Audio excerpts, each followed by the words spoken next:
Welcome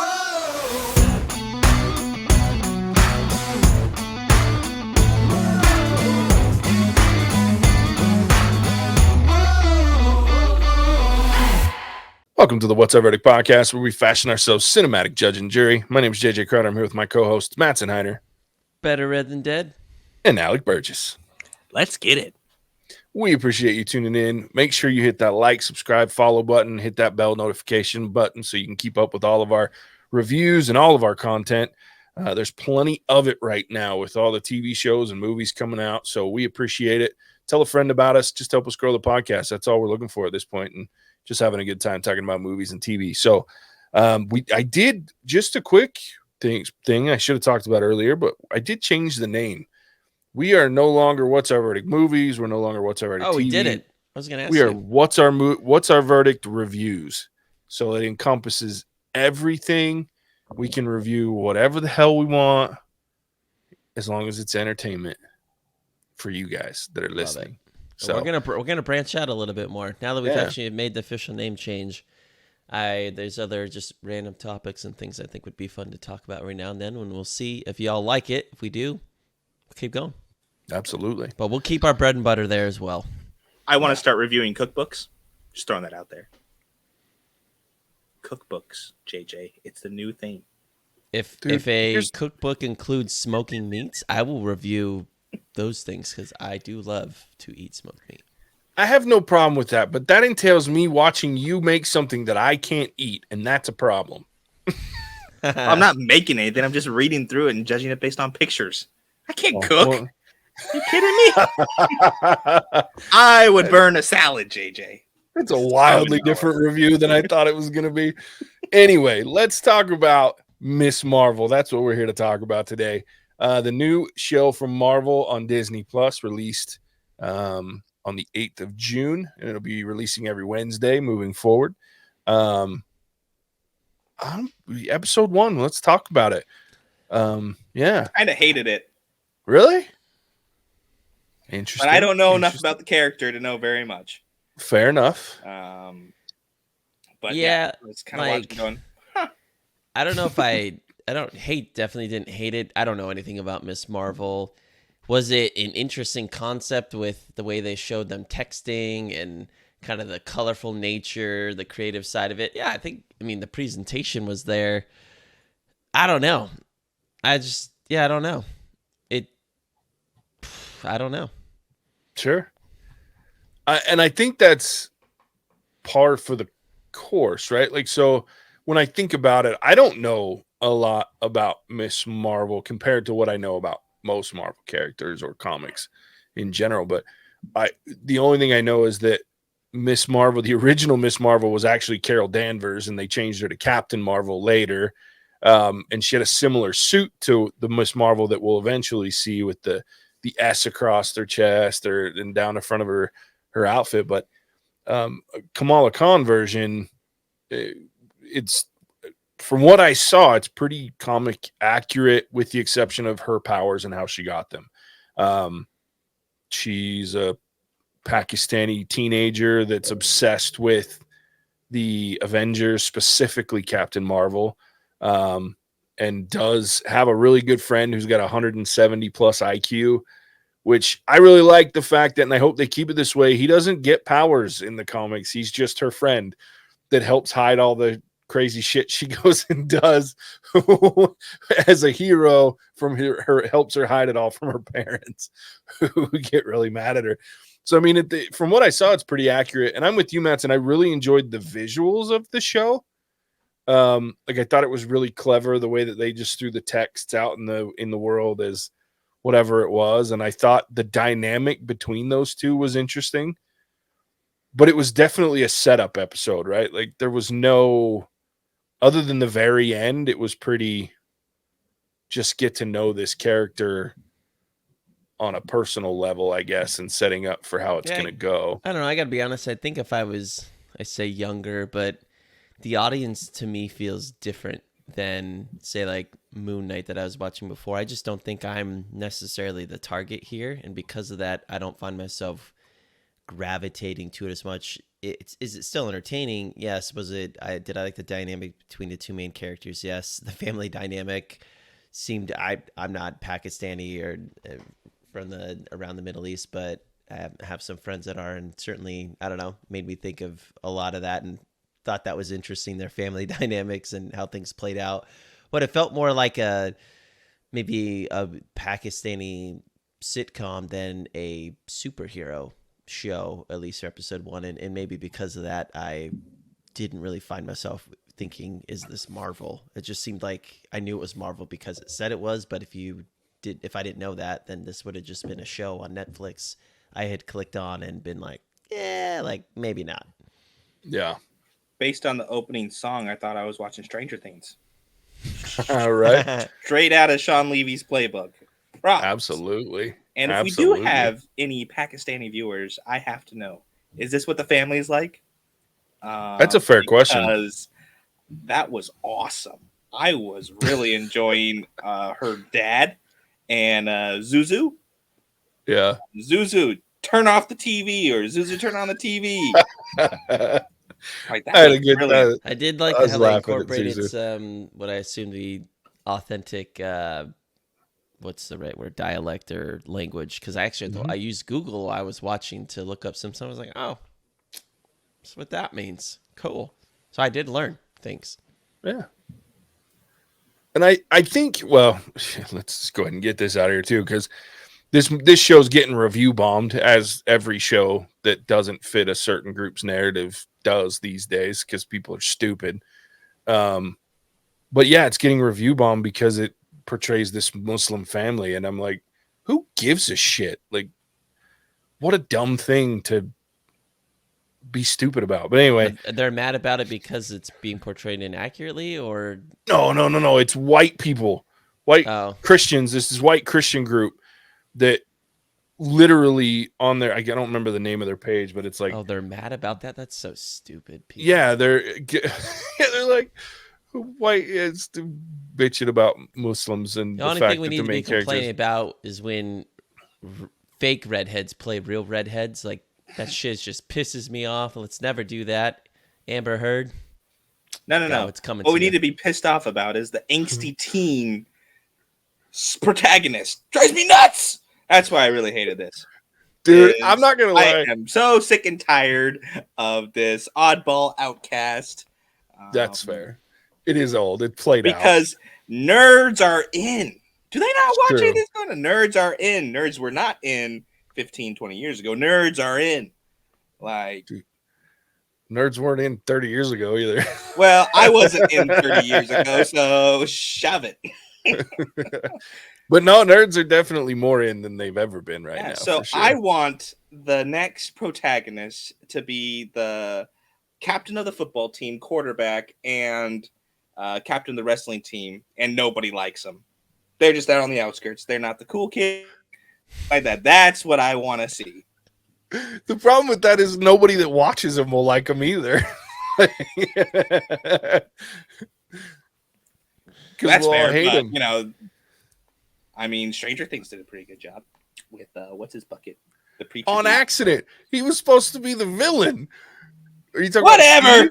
Because Steve was supposed to be like this hated character that wasn't supposed to make it past the first season, but people liked him so he's much still because he around. was so weird that they brought him into the next season. That and they is kept him around. perfect. That I is didn't all know I that. need. Yeah, he was never supposed to be it past the first season. See, this But is his why relationship with Galen Matarazzo, the kid, that worked so well that they had to bring him back.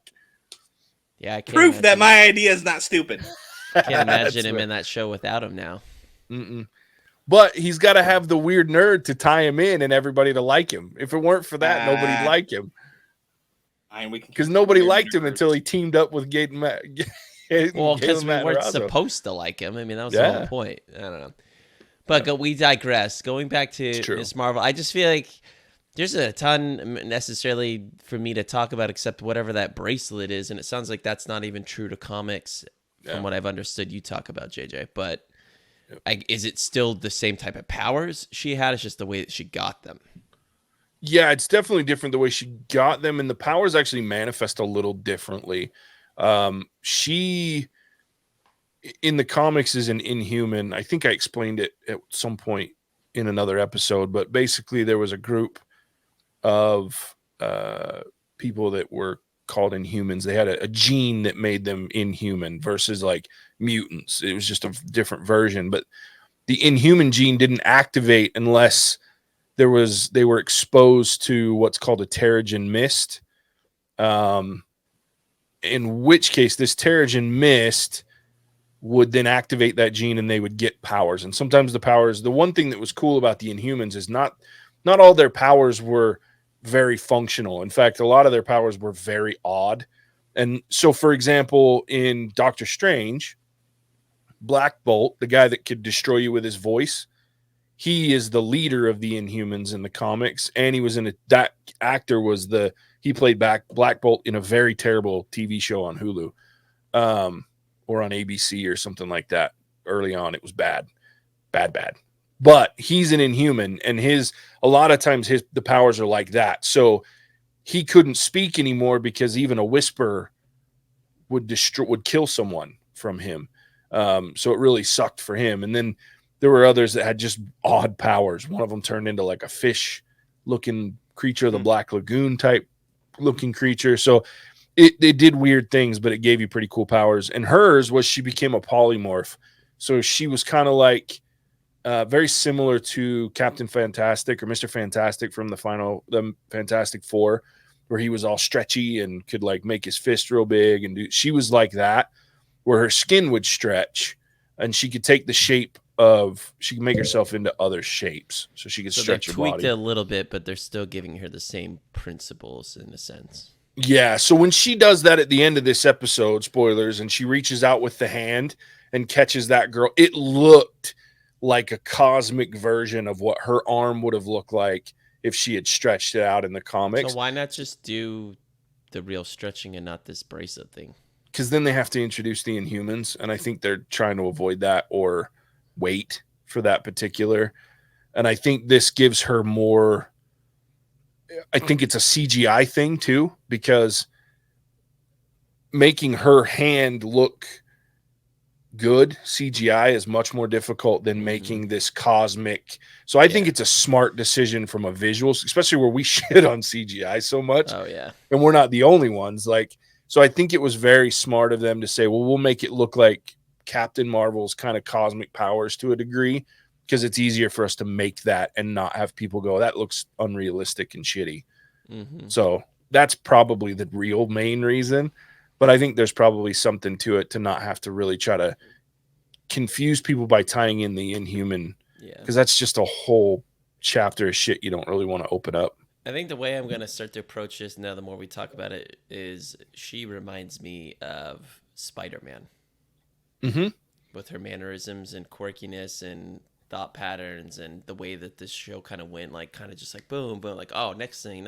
And I think if I start to frame it in that way, is Spider-Man specifically being Tom Holland's version, then I can find myself wrapping my head around it a little bit better. Yeah. And I think that's smart because this character was geared towards a younger comic fan. I mean, that's how it was. And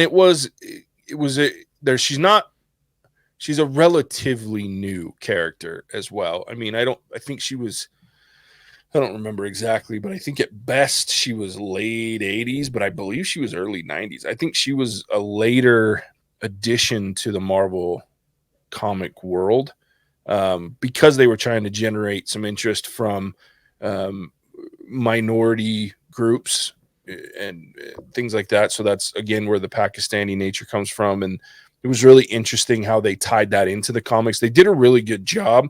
The comics have always done a little better. In modern times, they were terrible back in the day. Let's just not even talk about racial things in comics way back because it was bad. But the more modern, they've done a decent job in a lot of ways to introduce different cultures and things like that into the comics. And Kamala Khan was always a great example because she was fun. And I think that for me, while I wasn't like leaving going, this was awesome, I had a good time watching the show. Like I giggled. I had fun. Like it was uplifting. Like it was kind of high energy, really nice. I didn't feel like, ooh, this is heavy. Yeah. My fear is she will be in the next Captain Marvel movie that they're calling The Marvels. So it's her and then Captain Marvel, obviously, and then that I cannot remember her name, even though I was just thinking about it. That's what made me think. But the woman that was in, she became the superhero that she got her powers at the end of WandaVision. The daughter of Captain Marvel's best friend from the 80s or whatever. Anyway, so she's the three of them are gonna. It's kind of like gonna be a team up type movie. So I don't know how they're gonna tie that together with. I mean, obviously, I'm sure there'll be some more serious things that happen in this show, but I don't know. We'll see. If But we overall, don't I had get fun. Big Hulk, I will be mad. I want Big Hulk in this movie now. Yeah, dude, the dad was hilarious. He's He's and the why I'm going to brother. continue to watch it. Yeah, Dude, him the and the level brother. he I really went to enjoyed it. embracing the Hulk, like that was the perfectly placed green all over his face, like that. Yeah. Yeah, like from a dude with a beard, like getting the green that tight into the beard like that's not easy. I was It- impressed. Actually, it kind of Have annoyed me you because been I was Big like, Hulk before, JJ? No, but I should. that You part seem actually to know annoyed an me awful lot about because the it was green too and the beard. perfect. No one's gonna get it that good unless you have like a professional grade makeup artist, and even then, Yeah. that's probably difficult. Yeah, for sure. For sure. But yeah, I like the family dynamic. I think my lasting impression, as I talked about, is it didn't feel like Marvel. It was just No. the last 1 minute. I was like, oh yeah, someone with superpowers, cool. It felt like a girl in high school going through some kind of issues and finding herself, which is more like Spider-Man. Sure.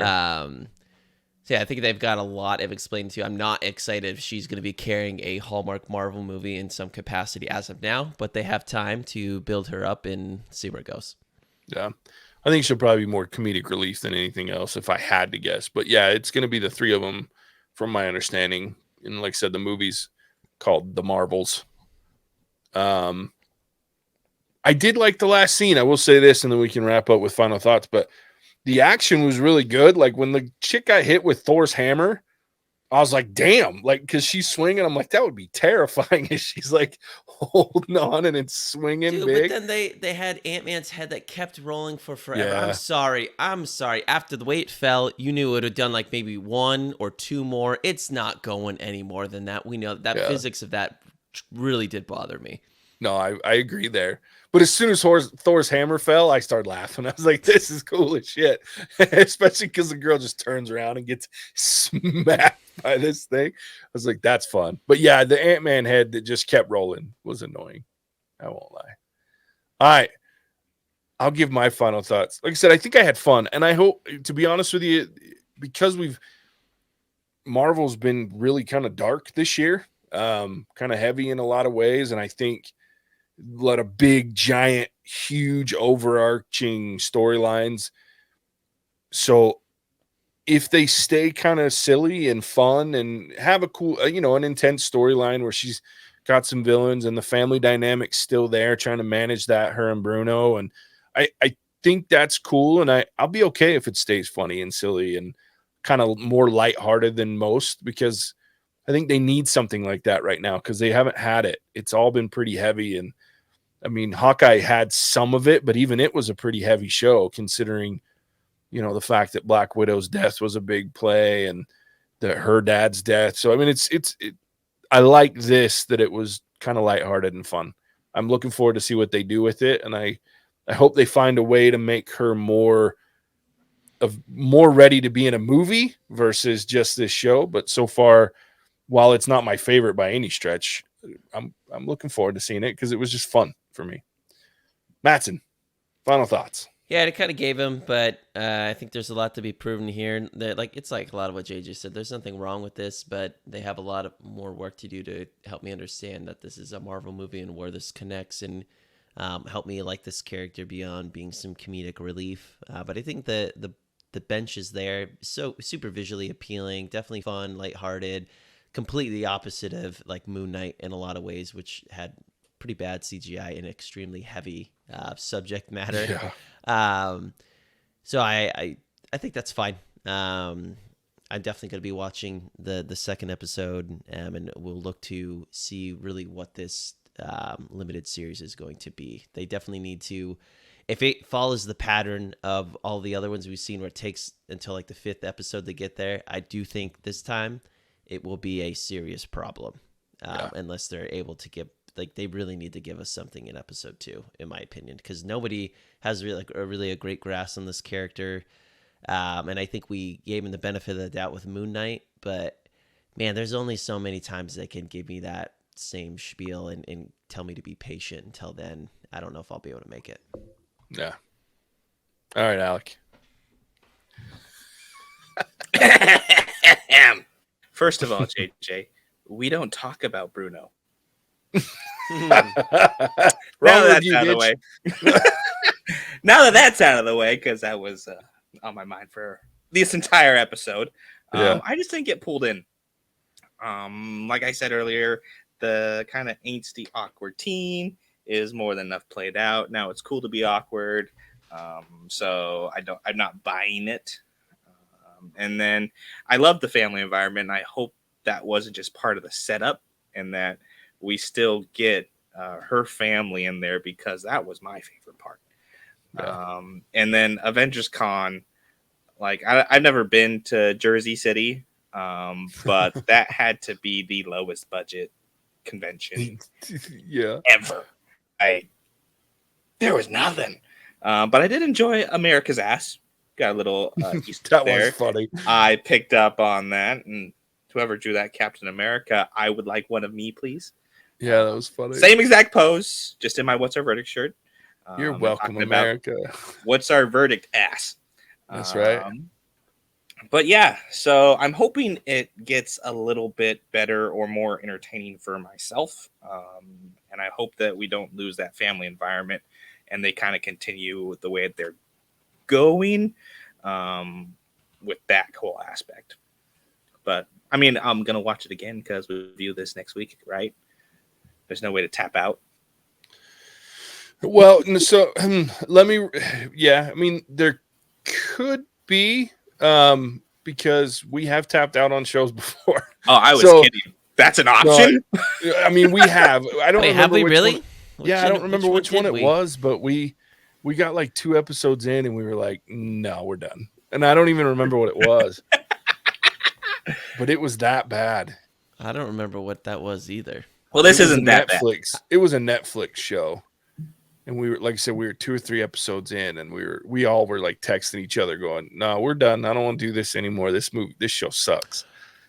Oh, I know what it was. It was some witch one. Yeah, it was like witch, or it was the King Arthur that prequel series. It was terrible. Yeah, it was awful. Even JJ, terrible. I think JJ actually led that. I was like, that's when I know. I was like, JJ's kind of patient with this stuff. He's like, nope. Yeah, no, it was so bad. Like Casey and I both, we were like 3 episodes in. I'm like, I'm not watching any more of this shit. So we're not doing it because this is bad. Just to tell you, if they follow the comics, Alec, you'll see more of the family. Because that's a big part of the comics. That's Bruno's like main job is he makes her tech, and then he helps her avoid getting in trouble with her family. So like, it's like that's what he does for the most part. The other piece, did you guys watch the post-credit scene? That was like there's a post-credit scene in shows now. Well, some of them, some of the Marvel episodes have them. It was 2 seconds long, and it involved the damage control, the Department of Damage Control, which is the people that clean up after the superhero stuff, and they're also kind of like the policing agent for superheroes now that the Sokovian Accords were ratified. So the guy that interrogated Spider-Man or Peter Parker in No Way Home showed up in the post-credit scene and was shown the video of Kamala Khan saving that girl. So she's on his radar. So I'm assuming we'll see her trying to get be picked up by damage control because she's a superhero. So by process, she would need to register with the Sokovian Accords. So might be where we see the next couple episodes going. So anyway, just an idea of what might be to come. But that guy was pretty funny in the interrogation scene of No Way Home. So hopefully he's got the same funny level in this one. All right, well, there it is. Man, we're doing so much right now that I'm going to let Mattson tell you all about it because it's a lot. When is this release? Is this Tuesdays. This is coming out on Tuesday. So, I mean, when you have listened to this on Tuesday, if you want to catch us for our live releases of Obi-Wan on Wednesday evenings, I think we'll be always shooting for what would Thursday be evenings. Thursday evenings. My apologies. It's Thursday. It's not Wednesday. It does too much going on. It does come out Wednesdays, but we'll do 7 p.m. Mountain, which would be 9 p.m. Eastern. For those live releases. So we got Obi-Wan, Miss Marvel, The Boys, Stranger Things that we'll be finishing up with a couple weeks when those new episodes release. We have Jurassic World is upcoming for kind of our big movie that's coming out, and then we'll probably be sprinkling in some movie news and things of that nature as well. So a ton of content that you can flood your ears with. Come find us on Apple, Facebook, Apple, Stitcher, Spotify if you want to listen to us. Follow us on TikTok for some awesome interaction with Alec, our main man there. And then on social media, you'll be able to kind of track what we've released and things of that nature. So tune in, and thank you. Yeah. As always, we appreciate you tuning in. We'll catch you on the next one. Bye. Cinemagic out. Whoa!